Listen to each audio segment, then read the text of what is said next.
तो वहीं देखिए, सोनम वांगचुक ने शुक्रवार रात 10:53 पर एक और वीडियो संदेश जारी किया है। हॉस्पिटल से जारी इस वीडियो संदेश में उन्होंने कहा कि मैं पिछले 26 दिन भूख हड़ताल पर रहा, जिससे मेरा 11 किलो वजन कम हो गया। क्या मुझे किसी से कैरेक्टर सर्टिफिकेट लेना पड़ेगा कि मेरा अनशन कितना पवित्र था? समझौता करना होता तो अनशन क्यों करता मैं? आपको बता दें कि नीट पेपर लीक के खिलाफ वांगचुक 27 दिन से भूख हड़ताल पर थे। उन्होंने गुरुवार देर रात 12:30 बजे अपना अनशन खत्म कर दिया। केंद्रीय मंत्री जेपी नड्डा और जितेंद्र सिंह गुरुग्राम के मेदांता अस्पताल पहुंचे, जहां नड्डा ने वांगचुक को जूस पिलाकर अनशन तोड़वाया।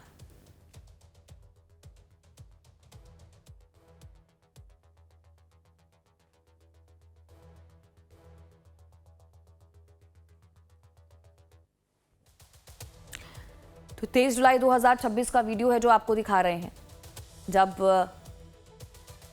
जेपी नड्डा यहां पर पहुंचे थे और जितेंद्र सिंह भी उनके साथ मौजूद रहे और सोनम वांगचुक को यहां पर जूस पिलाया गया था उनकी तरफ से और अनशन को तोड़वाया गया। बहनों के, छात्रों के लिए 26 दिन भूखा रहने के बाद, जिसमें कि मेरे 11 किलो शरीर ख़त्म हो चुका है, मसल्स चले गए हैं, ऑर्गन और दिमाग पर इरिवर्सिबल डैमेज लगभग होने के कागार पर पहुंचा है, और वो भी लद्दाख की कड़कती ठंड से दिल्ली की तपती धूप में बैठकर ये सब करने के बाद क्या मुझे किसी से कैरेक्टर सर्टिफिकेट लेनी होगी कि मेरा अनशन कितना पवित्र था? मैंने तोड़ा तो किसके हाथों तोड़ा, उसके हाथों क्यों तोड़ा, इसके हाथों क्यों नहीं तोड़ा, क्या डील हुआ, क्या सौदा हुआ, ये सब मुझे जवाब देना होगा। मैं कल से अब तरल लिक्विड फूड ले रहा हूँ, पी रहा हूँ, तो थोड़ी सी शरीर में जान आई है। बदकिस्मती से वो जान मुझे इसमें देनी पड़ रही है, दुख के साथ कह रहा हूँ। मगर सुबह से मुझे बहुत से लोग फ़ोन करके या पोस्ट दिखा कर कह रहे हैं कि आप पर बहुत सवाल उठाए जा रहे हैं, आपने इनसे क्यों अनशन तोड़वाया, केंद्रीय मंत्रियों से क्यों नहीं तोड़वाया, किसी और से क्यों नहीं तोड़वाया, क्या डील हुआ है, सौदा हुआ है, ये सब मुझे जवाब देना होगा। अगर सौदा करना होता, डील करना होता, तो क्या 26 दिन भूखे रहना पड़ता है? कितनों ने डील किए हैं, आपने देखा होगा। क्या वो इस तरह से डील करते हैं? क्या मैं आलीशान एयर कंडीशन कमरे में बैठ के डील सौदा नहीं कर सकता था? मुझे यहाँ दिल्ली की गर्मी में बाहर रोड साइड पर बैठकर डील करना पड़ता। तो देखिए, अपने इस नए वीडियो में सोनम वांगचुक ने बताया है कि जब 18 जुलाई को उन्हें जबरन सफदरजंग अस्पताल में भर्ती कराया गया था, जो किसी जेल से कम नहीं था। मुझे किसी कैदी की तरह जेल में रखा गया था।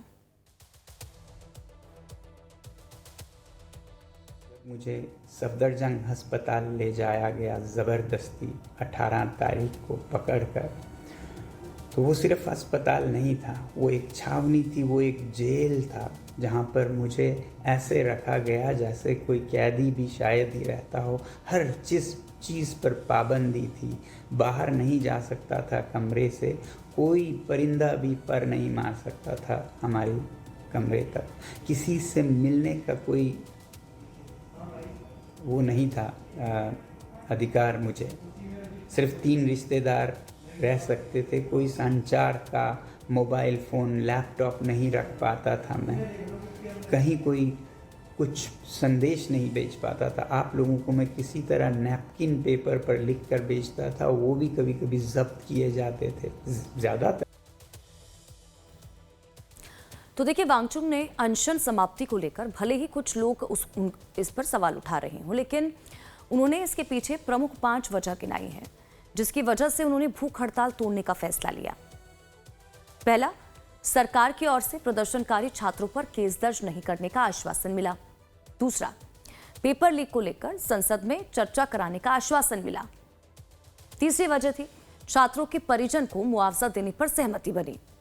चौथी, 65 सांसदों ने संसद में मुद्दा उठाने का भरोसा दिया। और पांचवी, आगे की लड़ाई के लिए अनशन समाप्त करना जरूरी था।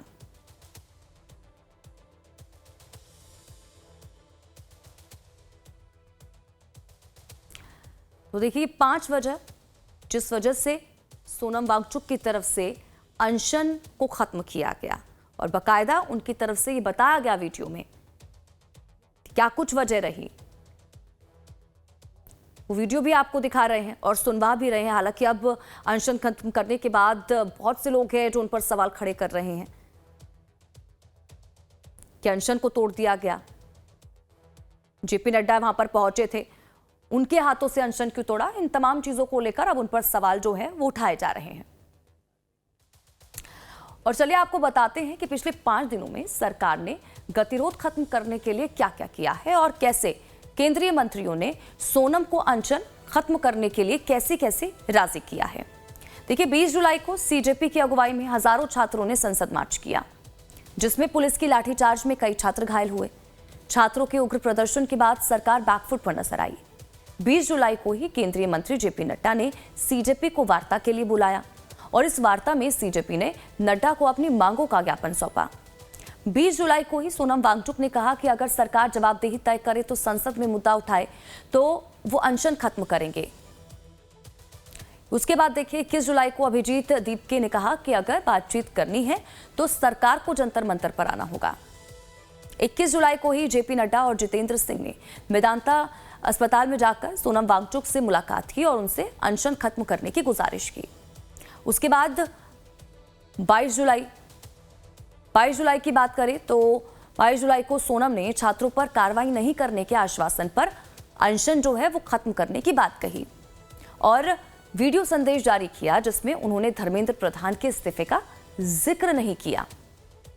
दूसरी तरफ छात्रों ने पटना और मुंबई में भी उग्र प्रदर्शन किया।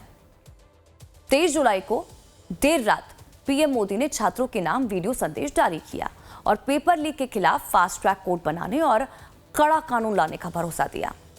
सरकार ने उच्च शिक्षा सचिव को भी पद से हटा दिया है। 23 जुलाई को ही जेपी नड्डा और जितेंद्र सिंह जो हैं वो एक बार फिर अस्पताल में सोनम वांगचुक से मिले और उनकी मांगों पर लिखित आश्वासन दिया।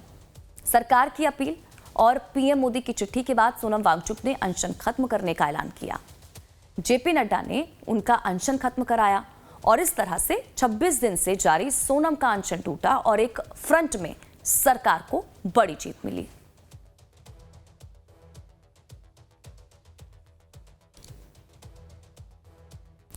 तो देखिए सोनम वांगचुक के अनशन तोड़ने से सरकार को निश्चित तौर पर एक सफलता मिली है। तो वहीं सोनम वांगचुक भी अपनी बात रख चुके हैं। लेकिन इस बीच सीजेपी यानी कि कॉकरोच जनता पार्टी के संस्थापक अभिजीत दीपके ने आरोप लगाया कि शिक्षा मंत्री धर्मेंद्र प्रधान में पीएम मोदी को क्या खूबी दिखती है कि उन्हें बचाने के लिए पूरी दिल्ली का कामकाज ठप कर दिया गया है। इन्होंने जंतर मंतर को चारों तरफ से बैरिकेड बनाकर एक तरीके से बड़ी जेल बना दिया। उससे इनका मन नहीं भरा तो उसके बाद इन्होंने जंतर मंतर पर जैमर्स भी लगा दिए। उससे भी मन नहीं भरा 17 मेट्रो स्टेशन बंद कर दिए। उससे भी मन नहीं भरा 16 शॉप्स सीपी पर जितने भी शॉप्स है वो सारे बंद कर दिए। एक धर्मेंद्र प्रधान को बचाने के लिए पूरी दिल्ली का जीना हराम कर दिया इस प्रधानमंत्री ने।